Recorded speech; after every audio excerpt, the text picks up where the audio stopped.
Welcome to Comcast Newsmakers. I'm Ken Ackerman. We're on the set of the TV hit show GRIMM. If you've ever seen it, you might recognize some of the backdrop here. Well, did you follow the election? Political scientists, pundits, experts, analyzers got it wrong. What were you thinking? I'm going to ask my next guest what he was thinking. Please welcome Dr. Ron Tammen, director of the Mark O. Hatfield School of Government at Portland State University. What were you thinking? Well, we were thinking some things that turned out to be absolutely wrong.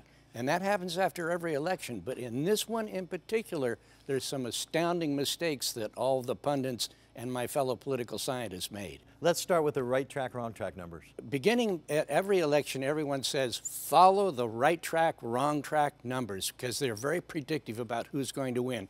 If the public says we're on the wrong track, they're going to vote against the incumbent and he's going to lose. That didn't happen this time. Those numbers didn't mean anything. You know, an incumbent would usually get the blame of what happened over the past 4 years. Now this time, the incumbent, as you say, didn't get the blame. It was all George Bush's fault, what had happened. That's correct. In this particular case, the president should have gotten the blame for his 4 years. The old saying is, presidents own the problems of their own administration. But that didn't happen because the public, time after time, when polled about this, told us all, no, it wasn't the president's fault, it was George Bush's fault. So what went wrong with the conventions? It seemed like the Democratic convention went smoothly. The Republican convention wasn't up to as it was supposed to be. It wasn't up to billing. Did you see this as well? Here's another thing the pundits got wrong.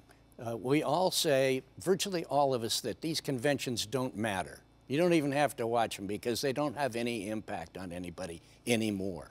But in truth, the Democrats had a whale of a good convention and they got bumped up in the polls because of that.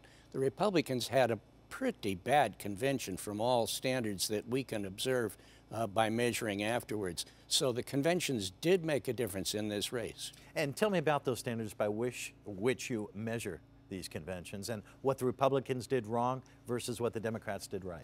The Democrats are measured on this, and the Republicans as well, by any bump in the polls immediately following the convention, plus the sustainability. Does it stay up for quite a while, for several weeks? What did they do right? The Democrats had some rousingly good speeches. The Republican speeches, for the most part, were yawners and one complete disaster as well. Now, you mentioned to me that urbanization had a huge effect on this election. Talk to me about urbanization and how things have changed. I like to say to my Republican colleagues that there's one thing we've learned about this election, and that's Republicans couldn't count very well. Not only did they miss the big trend in the Latino community and in the African American community and the community of young people in this country, but they overlooked one fundamental new development, actually not so new, and that's urbanization. For 100 years, people are moving off the land, out of the small cities, into the big cities. And the ideas, the values of people that live in cities are different than the people that live in small rural farming communities. And Republicans have not adopted to this new phenomenon, and there are not enough white, male, rural voters to keep the Republicans in office year after year. All right, now I know we don't have time for a full answer here, but a yes, no maybe might suffice here. Going forward, have both parties learned from what had happened in this past election? Will they learn going forward? Both parties are talking like they've learned, but whether or not they can operationalize that is going to be much more difficult. All right, thank you very much, Dr. Ron Tammen. Thank you for being here as well. Make it a great day.